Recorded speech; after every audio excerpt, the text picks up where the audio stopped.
Thursday, the 4th of June, and I've been eating almonds, and I can feel almonds in my teeth. Today is Thursday, the 4th of June. It's early in the morning, 8:15ish.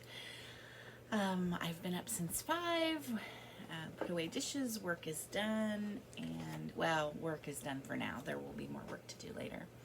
And I thought I would take this opportunity to film. I have lots to talk about, so I'm going to get right to it. I hope everyone is doing well.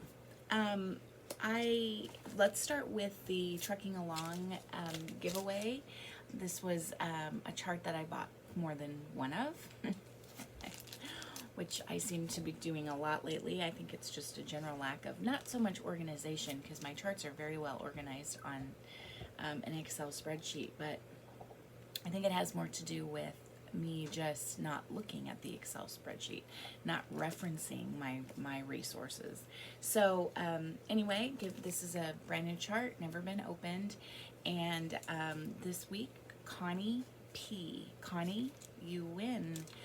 June Trucking Along. So I will insert my email address right here, and if you would email me with your mailing address, I will get this in the mail to you first part of next week.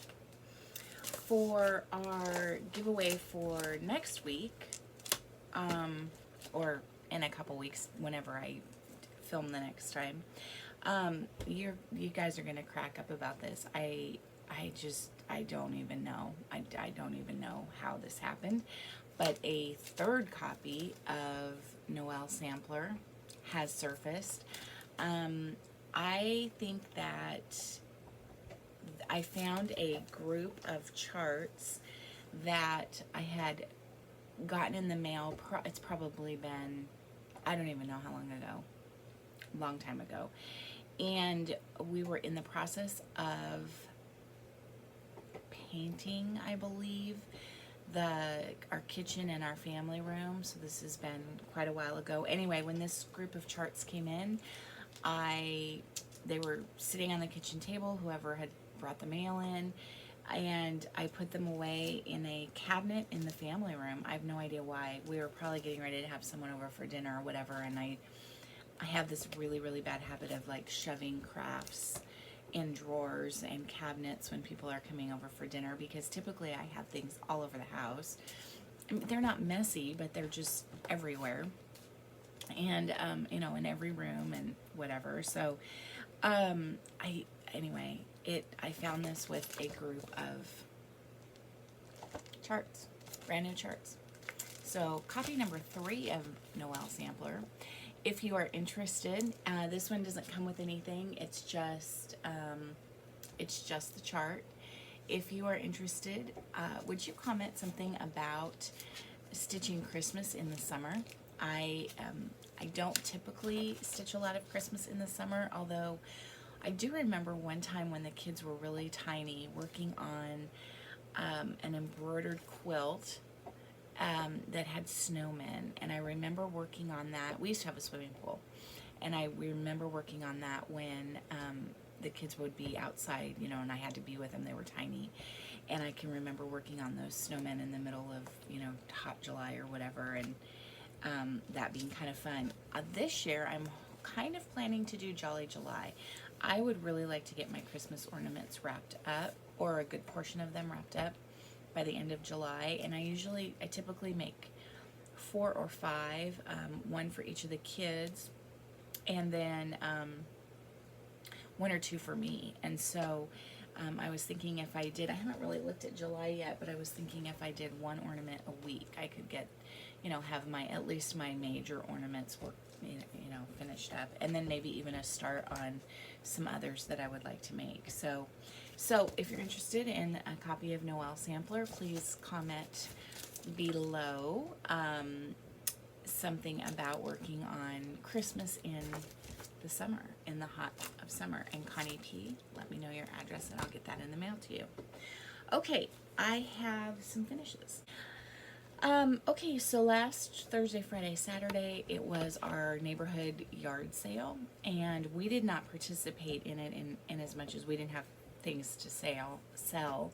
I didn't really want to have to deal with a lot of people coming and you know, potentially not wearing masks and kind of hand issues and all of that good stuff.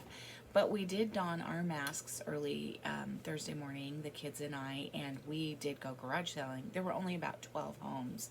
We live in a lake community. I think we have 220 homes in our community, and only about 12 homes participated this year. So it was, you know, relatively small. But didn't find a lot, found a few things. And one of the things I found was this antique, I don't really think it's an antique, but old kind of grungy wooden spoon, and I immediately snagged it up. It was with a bunch of other cooking utensils, and it was really cute because Maddie looked at that and she said, "You're going to use that for a project, aren't you?" And I said, "Yes, I am." And so yes, I did. And I put now this is from the Stitching with the Housewives Priscilla and Chelsea cup series. I think it's Sip. It's called Sip, the series, and it's with the cups that look like the Ray Dunn cups.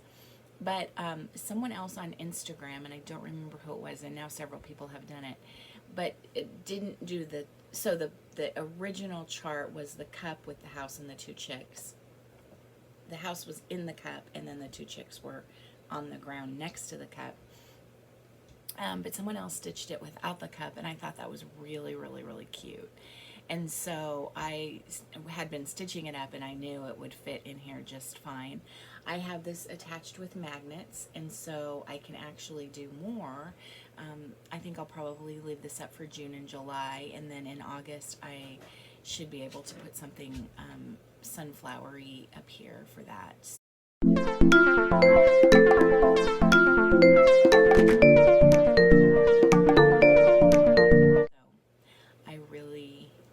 I really love that. I think it's cute.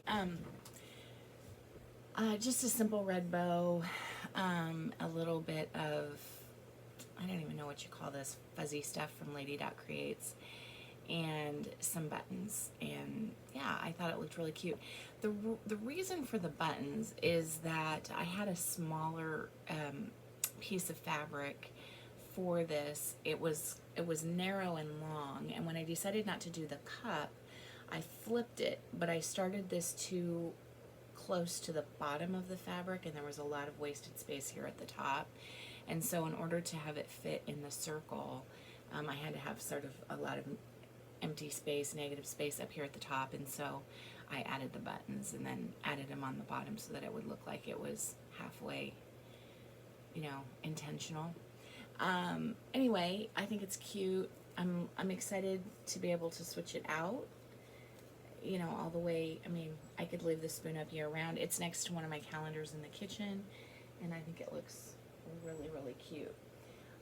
Sticking with the Stitching with the Housewives, I finished June, and I'm in a little bit of a quandary. I'm gonna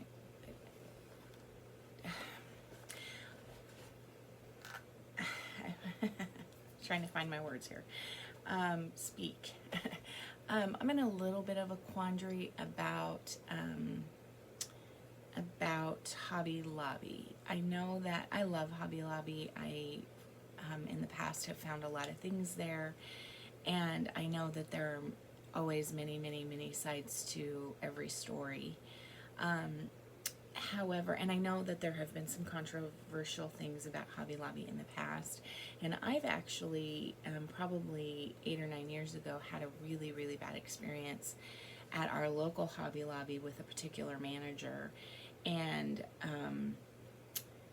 at that point in time kind of decided that I wasn't going to shop there anymore. And then he left, and I sort of felt like it didn't make sense to blame the whole store, and the people that work at our local Hobby Lobby are absolutely lovely, and I mean every single one. I've never, other than this one particular manager, have never encountered a not very nice person there. But regardless, at the beginning of the pandemic, I read an article specific to Hobby Lobby and their treatment of their employees, and it kind of made a rash decision that I wasn't going to shop there anymore. And so, but I'm in a quandary about that, because I you know, lovely people are employed at Hobby Lobby, and I don't want them to lose their jobs because everybody decides that they're not going to support Hobby Lobby. But then how do you speak out against injustices? I think it's a quandary that we're all having right now. And so all of that being said, and I actually do intend to talk a little bit more about this later, but all of that being said, I have not gone back to Hobby Lobby since the beginning of the pandemic, and I don't know if I will or not. Maddie and I were at Walmart, which has had its own controversies, the other day, and we had just run in to get some fruit, and I said, well, let's look in their kind of craft area and see if they have anything. And actually it was more like the seasonal area, and see if they have anything that I can use for finishing. And I found several things, and of course they were not expensive because it's Walmart. And this is one of the things that I found. It's just a board, and it had a really pretty red, white, and blue flowers painted on the inside. And so I intended to buy it and use it for all of my Trucking Along series, because as you can see, they fit really well in here. However, it was a clipboard, and I thought that I could clip the month to it and then put the truck down below, but the clip was too low, and so then the truck didn't fit. So I had to unscrew the clip and take it off, and then and because I did that, it kind of tore the paper, and I just decided, and then the other thing I wanted to do was I wanted to raise them a little bit, because it's kind of a deep thing here. And so in order to raise them, I just hot glued everything down. But this is Trucking Along. I used some of the called for, some not. I did something that I really, really liked until I got up here. I used 3 different reds, and I wanted to give those strawberries some depth, and as I was stitching them, I felt like these strawberries had a whole lot of depth in them. You know, strawberries are never, at least the ones we get, are never one color, and they can range all the way from pink to dark red to almost black to, you know, green even. And so I wanted to add a little bit more depth to them. The piece of, I think Classic Colorworks that I had read, it may have been, I can't remember if it was licorice red or what it was, but it just didn't have very much variegation in it. So I added 2 more reds to it. I think they were both DMCs. And I loved how they were looking here. And then I got up here and I stitched this strawberry, and it's very striped. And I really thought about taking it out, and I kind of played, and I ended up just leaving it in there. I think it's kind of funny looking, and I kind of like that kind of wonky. But then I decided that on my checkerboard here, I needed to be sure I used all 3 reds. And so I would do a few in one color, and then I would switch, even in the midst of like an actual little grouping of 4. I might do 3 in one color and the 4th one in a different red. And so you can see, and I think that gives it a little bit more of a grungy or washed out, or even maybe just a little bit more of a primitive look. Again, this is on fabric that I hand dyed myself using Rit dye. I don't remember, I think it was royal blue.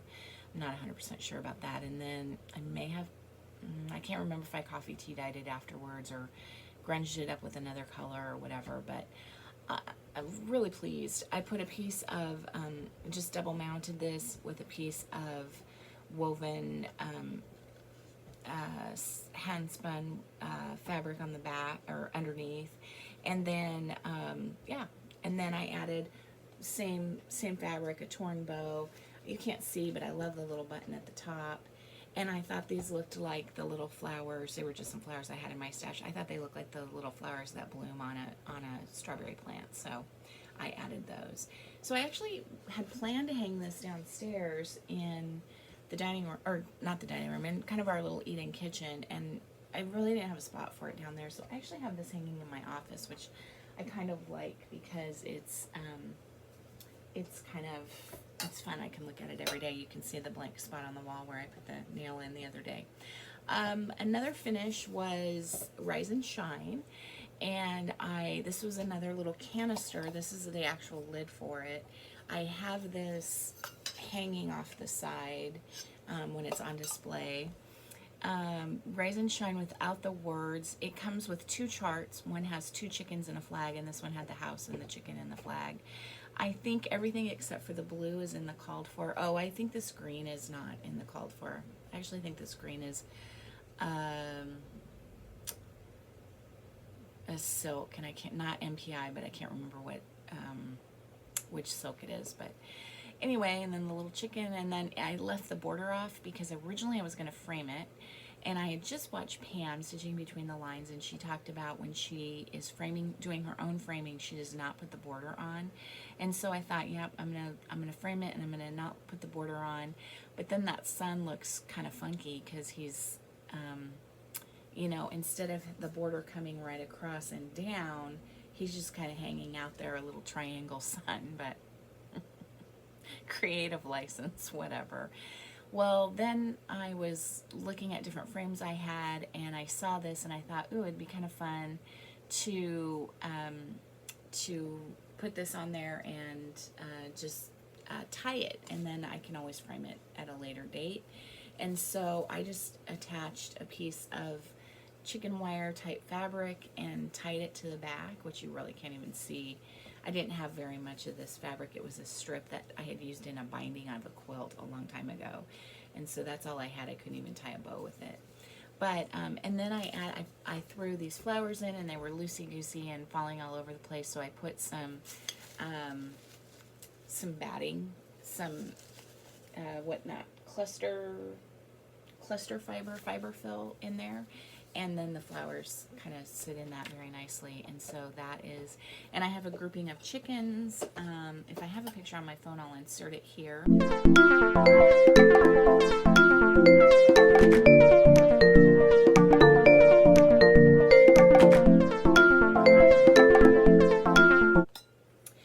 But anyway, it's a grouping of chickens, and I have that sitting with that grouping of chickens. It's a little bit crowded. I think I need to rework something. And then the bird, I have a bird hanging, a bird, it's not really a picture, it's on a plate, a hanging plate. And that doesn't work there any longer. It needs to be a chicken, so I'll have to find something else to hang there or stitch something, which would be nice. I have one more finish that I won't be able to show you for a couple weeks. It's a birthday gift for someone, and so, but I finished it, I stitched it and FFO'd it, and it turned out cute. And so in a couple weeks I'll try to remember to show you a picture of that once the recipient has it. I have done a fair amount of stitching this week. It's been a much slower week somehow, and we are still trying as much as possible to not get out much, to stay home and self-isolate or quarantine or whatever you want to call it.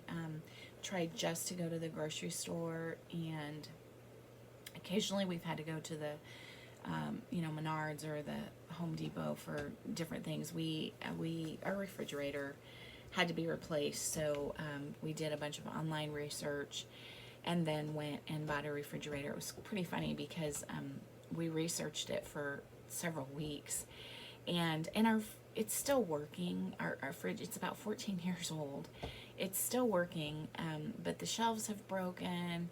The ice maker hasn't worked for probably 13 of the 14 years.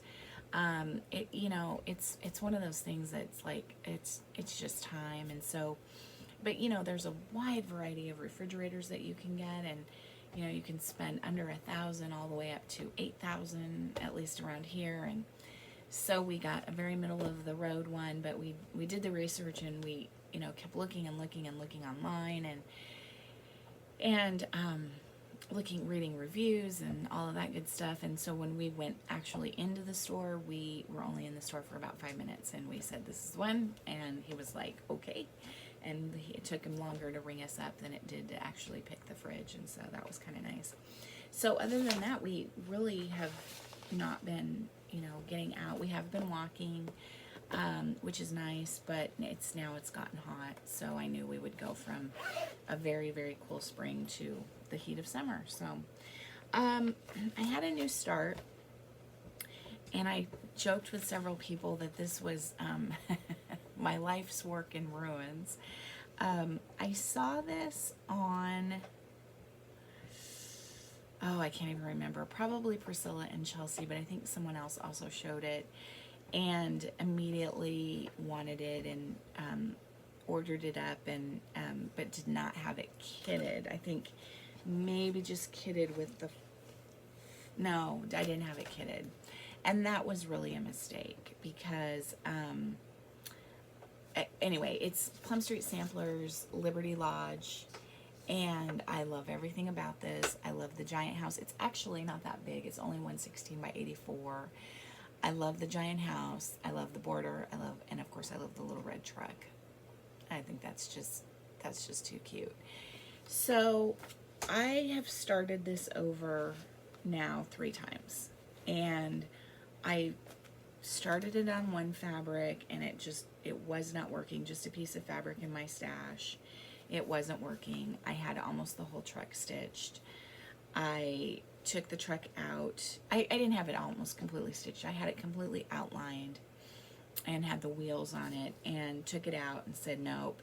Came upstairs, spent hours going through fabric, found another piece of fabric, have almost the whole truck and now most of the house stitched, and again I don't like it, and I'm gonna redo it. I'm gonna kit it up and try to get the actual fabric.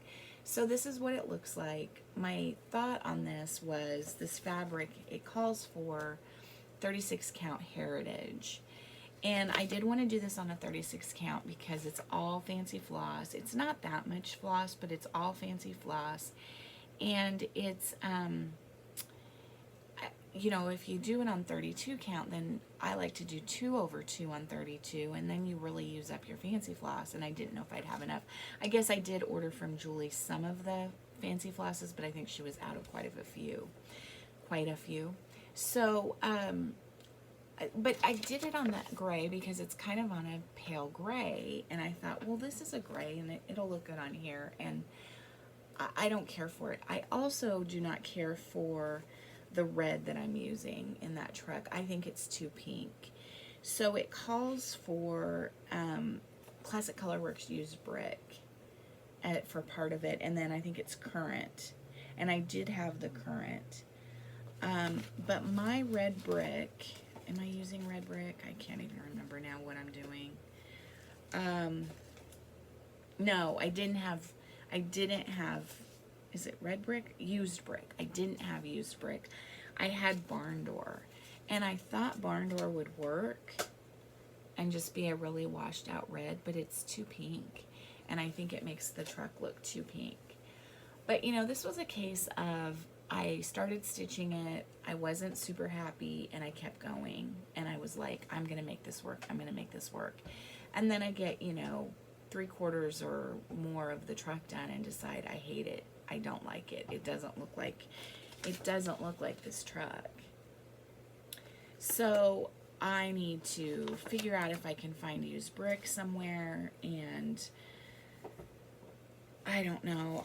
I think I spent all day Saturday working on this, and I'm so frustrated. I'm so sad about it because I just feel like, why did I do that? Why did I spend a whole day? And then, anyway, sometimes I just do stupid things. I spent a little bit of time, not a lot, working on the July Trucking Along. And the reason I did that is that I had ordered from Fat Quarter Shop some 28 count black Aida. I don't know if this is called exactly black or if it's called slate. I don't remember. It doesn't look super, super black to me. Anyway, I wanted to try it. I wanted to see if there was any black at all that I could possibly see on, and there was, and I can. This works. I can see on this really, really well. And so I got a little bit of a start to July trucking along. And I do really love the way that looks. You can kind of see through it, but I think it's cute. And I think those colors really, really pop on there. I think I'm going to do that as one piece. Mostly because I don't really see leaving this truck up anywhere past July. So, yeah, so I'll do that as one piece. I haven't decided if I'm going to do every month of those. I did see the August, and I do like the August, so I will do that. Okay, and this is in no particular order. I'm just going by my pile, by what's in my pile. The next thing, and probably the thing I spent the most time on as far as actual stitching goes, was Eden's Dollhouse, which I absolutely love. This was a new market release by Kathy Barrick.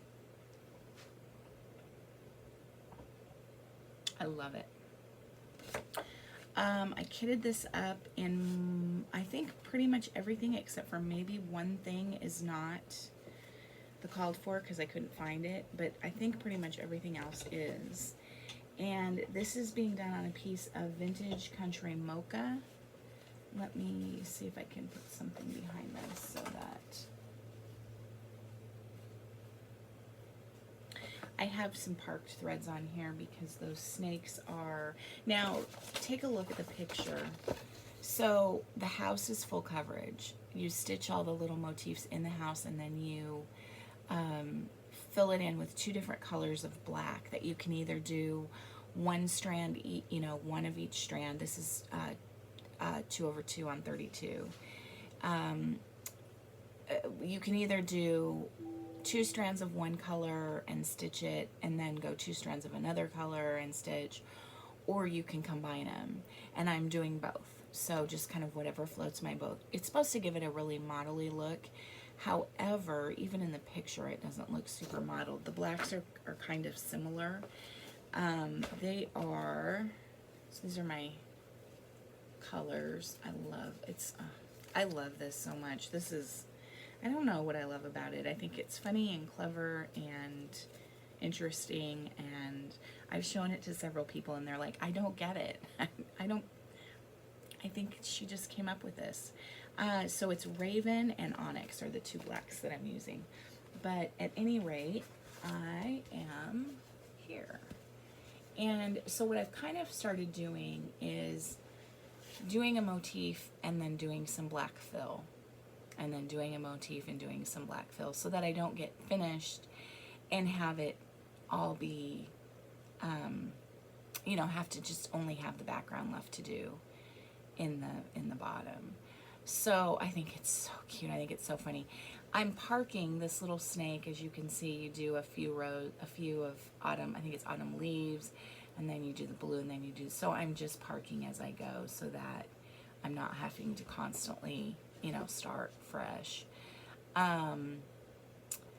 But there it is. I recharted. It says Eden, what's written in the roof is Eden Jane Knight, so this, I don't know who that is.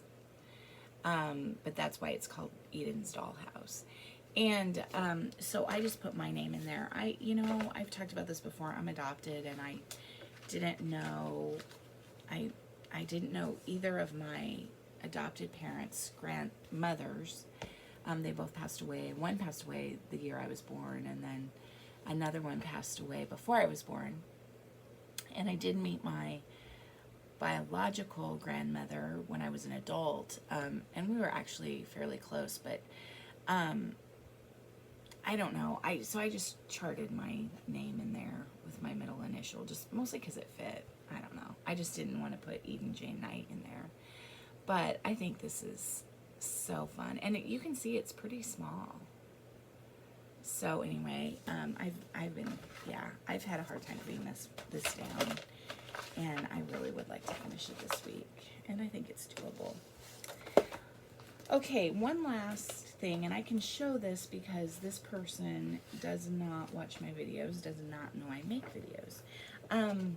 I have a friend who is going to be turning 80, I think she's going to be turning 86 this year. I think that's right.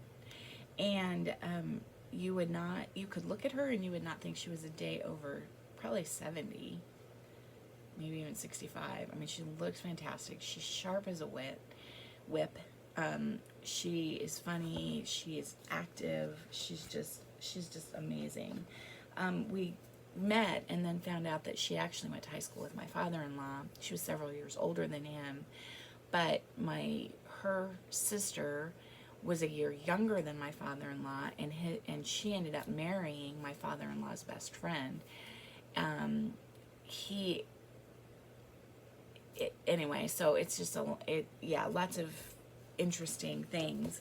But Sandy and I became friends, and I don't know. She's just cool. So her birthday's in July, and I've made her 2 quilts.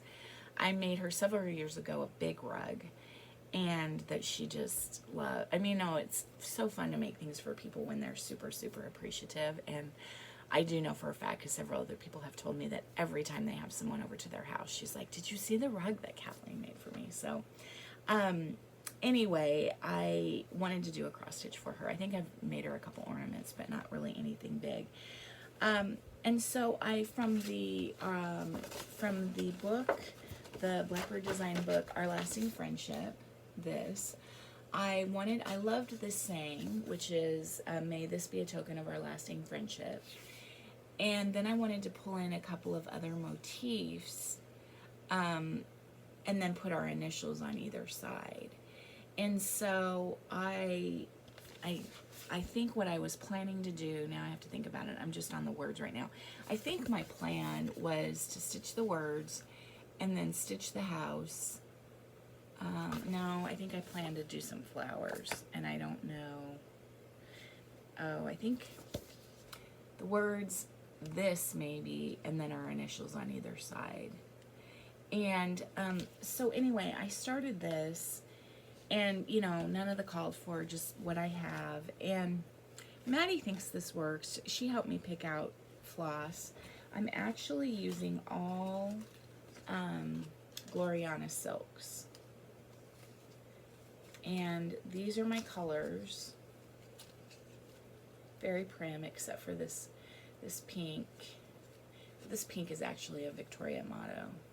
But I thought that the flowers needed some pink in them. Anyway, Maddie was helping me choose colors, and the words are stitched in 2 different colors, and I think I'm gonna have to redo the second color because you can't see it. Yeah, you can't even see it. So I don't know. I was struggling last night. I was thinking about this and thinking I may just completely change my mind and do something different. I may go through. I really want to do a blackbird for her, but I think I'm not happy with that. I want something, and maybe it's just fabric. Maybe I just need to pull some different fabric. I don't know. So I worked on that a little bit. Yesterday only, I worked a little bit. I'm trying to finish my little frog needlepoint Halloween. And so yesterday I worked on, background. That's all I have left, is the black background and then this white that goes all the way around it for finishing. And so I thought yesterday, I better work on that white a little bit so that I don't leave that for the very end and then never finish it. And I really enjoy working on this. This is a little bit harder on my hands. Usually, oh yeah, and Bindi got to it down here, but you can't, it's not gonna matter, that's not gonna be part of it. Usually our we have an awesome, I've talked about this before, an awesome needlepoint shop, and usually they give you a needle with every project. I ordered this, and they're still not really open, only for curbside pickup, and so I ordered this and 2 others, and I think they forgot to include the needle, and so I had to use one I had at home, and I think the needle I'm using is a little bit too big, and so it's hard to pull through the canvas, and so I need to probably run in and find out what size needle I need to use for that. Okay, that is stitching. I also worked on I love English paper piecing. I think I've talked about that before. And there's a line of Moda fabric. I think it's called, let me see if I can find it. I feel like it's Bunny Hill. I feel like that's what it has to be, but I don't know. It's just a real springy, florally kind. And I have been working on my little hexagons. So these are pieced. You piece each piece, hand pieced. You based each piece of fabric around just a little hexagon, piece of paper hexagon that is on printer paper, just cheap printer paper. The cheaper the better. And then you stitch them all together. And then I'm actually going to surround these with white, and then I'll put them together in a little mini quilt. I ordered, this is it's actually a tea towel that I ordered from Katie Green, of all the different sheep in England. And I ordered the hanger, the quilt hanger, specific for this, because I like the way it looks. But I ordered 2 extras. So I want to put this on that. So I kind of did that backwards. I kind of ordered the hanger, and then I'm making the quilt to go on the hanger. It'd be really fun to do like a Christmas one and a Halloween one, and yeah. I love that. English paper piecing is so just, I don't know, meditative, so therapeutic. That's the word I want. So therapeutic. It's so fun to do. And then we have a really sweet friend. She was my daughter's coach, basketball coach, when she was in middle school, and we just got to be friends with she and her husband. She's a young gal, and just love the family. And just anyway, she has struggled for years with, this is going to choke me up. She has struggled for years with infertility and is pregnant and is due in September. And so my mind exploded when they told us that they were expecting with, oh my gosh, what do I want to make her? And I really, really considered last year at Stitch Away, so that's, I think, been 2 years now at Stitch Away, I want to say, Heart in Hand, Cecilia Turner was the special guest, and I bought a ton of her charts, and she has 2 baby samplers that are just, they don't look babyish, they're just adorable. And I bought both of them, the boy and the girl one, thinking that for someday for my grandchildren, which, someday, I don't know. Sure is taking a long time to get these grandchildren. But anyway, I really thought about doing one of those for her. And so I talked to Maddie a little bit about it, and she said, I really think you should either knit or crochet a blanket. And so I got in touch with Sarah yesterday, and I said, are you telling people what you're having, or do you even know? And she said, we don't know. We're going to be surprised. And so I said, okay. And so Maddie and I went through all my yarn, which I have a ton. And I really, really wanted to go to the knitting store, but, again, I'm just really trying not to make unnecessary trips, and I have so much yarn. So we went through all my yarn, and she said, I think you should do white. And so I started a knitted blanket with this white, and I'm on row 6, I believe. And there's not much to see. Let me let the dog out, and then she'll bark to come back in. So I started on this, and I worked on it for a little bit yesterday, and then I pulled it down this morning and started working on it, and I thought, I hate this. I mean, I don't hate it, but I don't love it, and it's just boring. And so I went back through, I have yarn in 2 places, and I went back through the area where where I have yarn but not very much, and I found these, and I think I'm going to switch over, and I think I'm going to do a crochet blanket with these colors. So, because that'll work for a boy or a girl. Look at that yarn. Oh my gosh.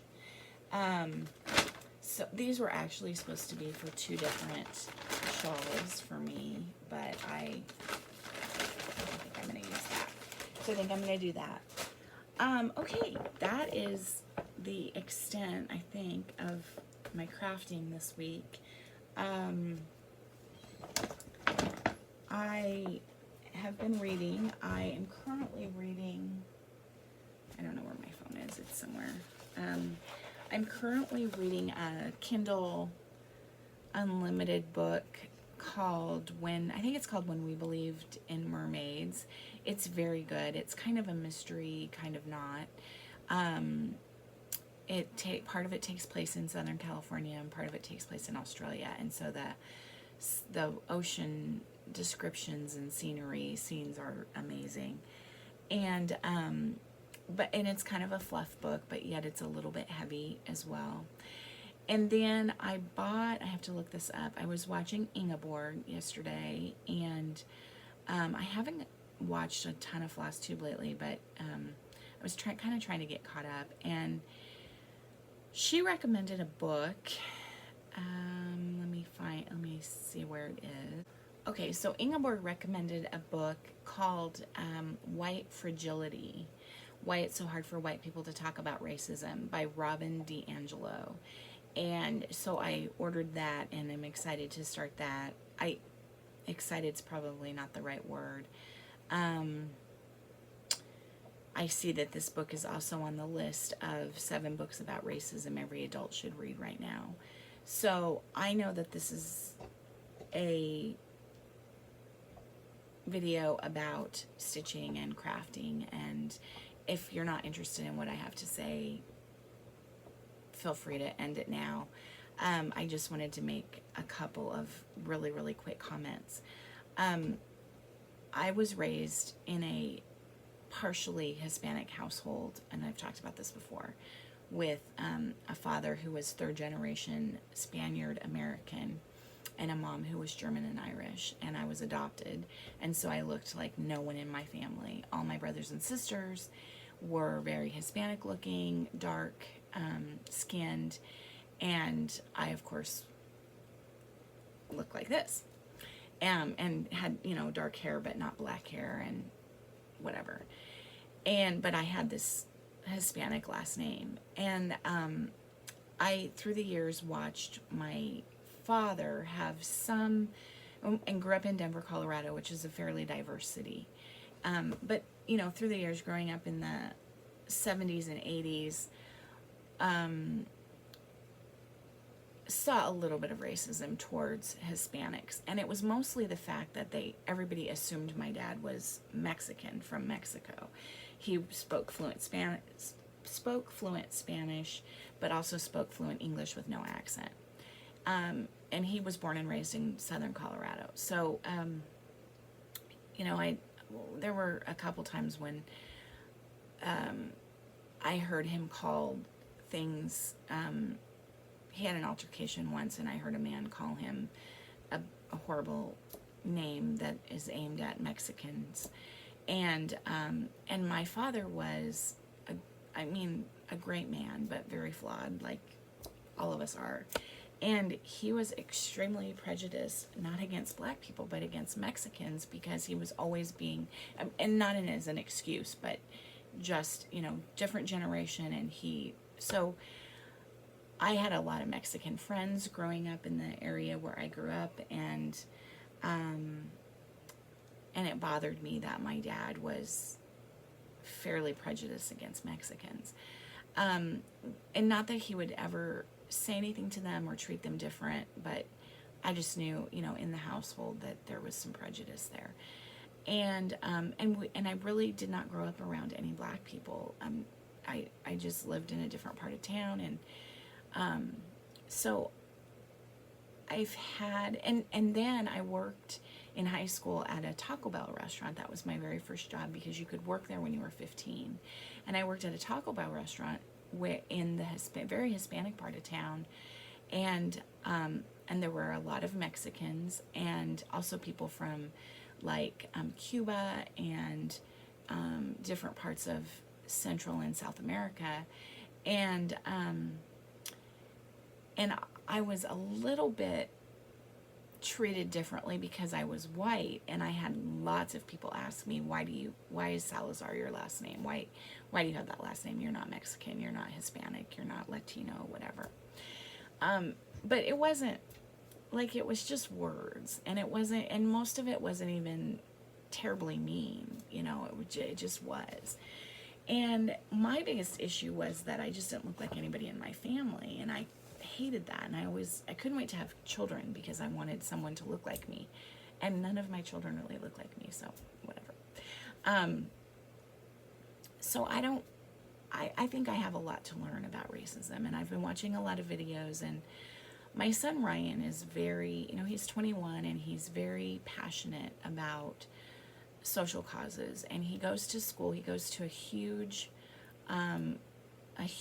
liberal arts school on the East Coast, which is very, very diverse, and he's in music, and so he has friends that are, from places like Jamaica and Mexico, and even your European friends and friends from all over the world, and he is just very aware of sort of what's going on in the world. And I think that before all this started, I really had a very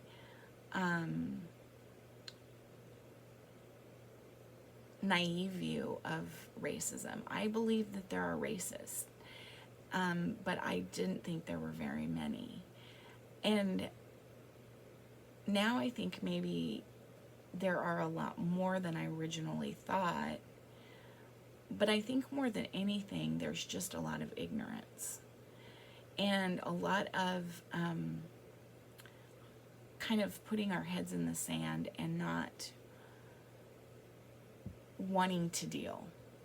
And this is a rough time. We're in the middle of a pandemic, and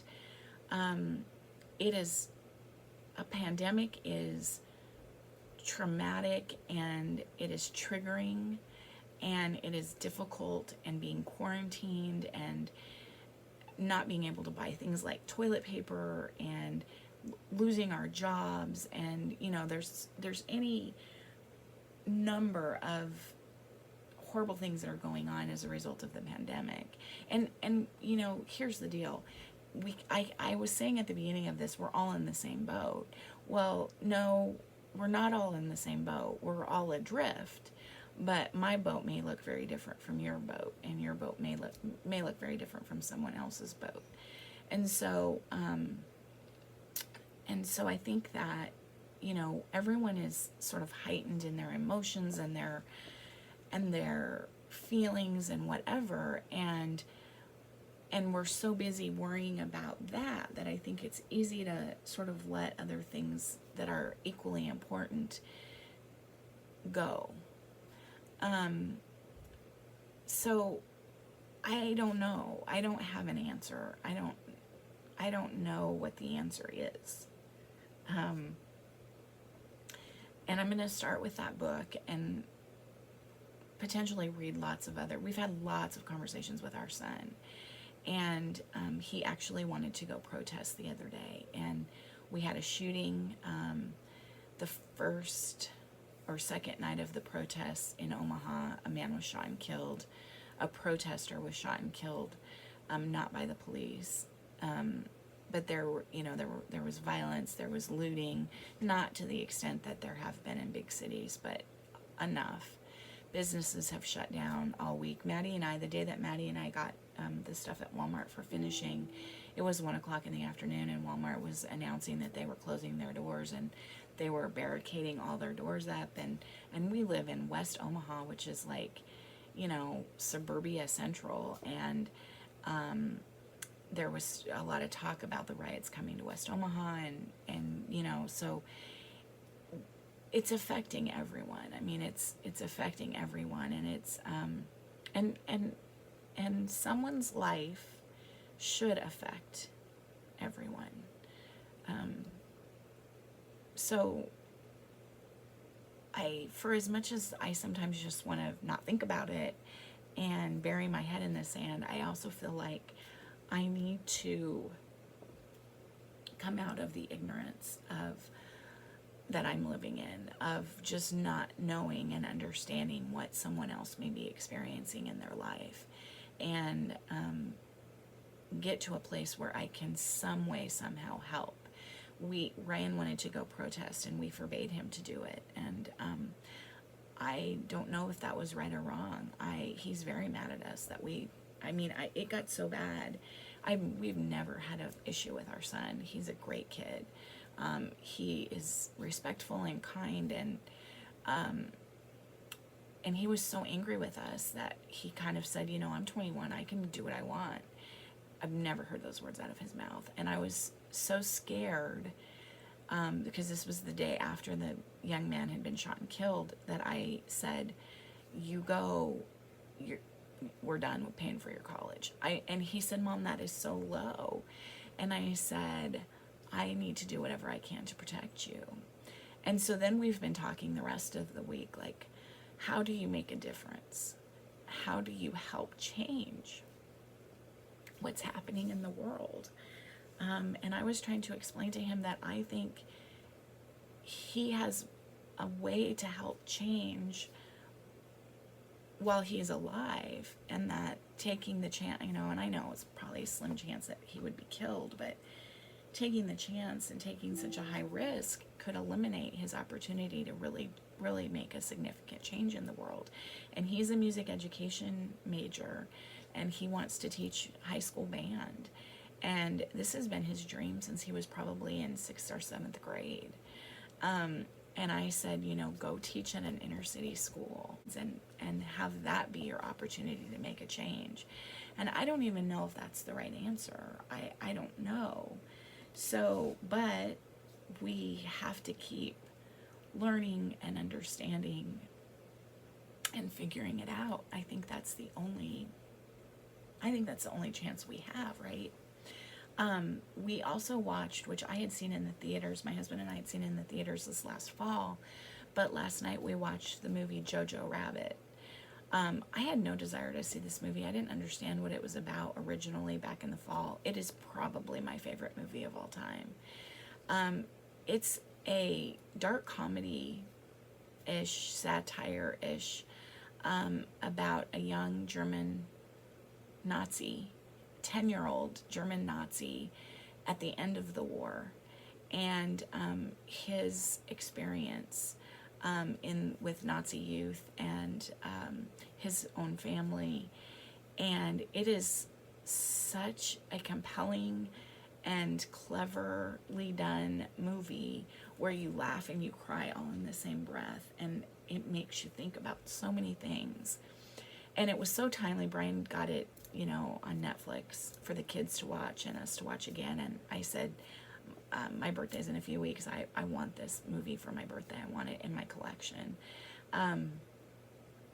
It is such a compelling movie, and it is easy to see how we, in our own small little worlds, become, first of all, jaded to what's happening to other people outside of our own little, our family, our community, our city, our town, our state, our country. But also, it also is, I think, very poignant in its storytelling of the kindness in the world and the good that exists.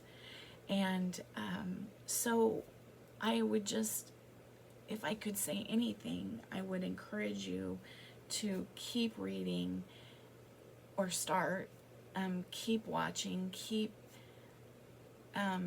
trying to understand, research, make sure you have the facts, make sure that Facebook isn't the only place that you're getting your facts. It's one place. Social media is one place to get the news, just as, CNN and Fox and MSNBC are one place to get the news. It's not the only place. And make sure that you're as diverse in your research and your keeping up with things as you are in, your cross stitch or your whatever. And I think in the very, very short term and day to day, all we can do is continue, not all we can do, but what we can do is be kind, be accepting,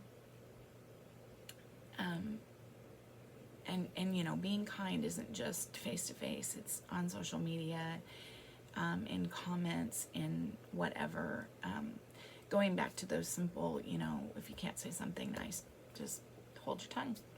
And then, you know, giving to charity and serving in whatever way we can.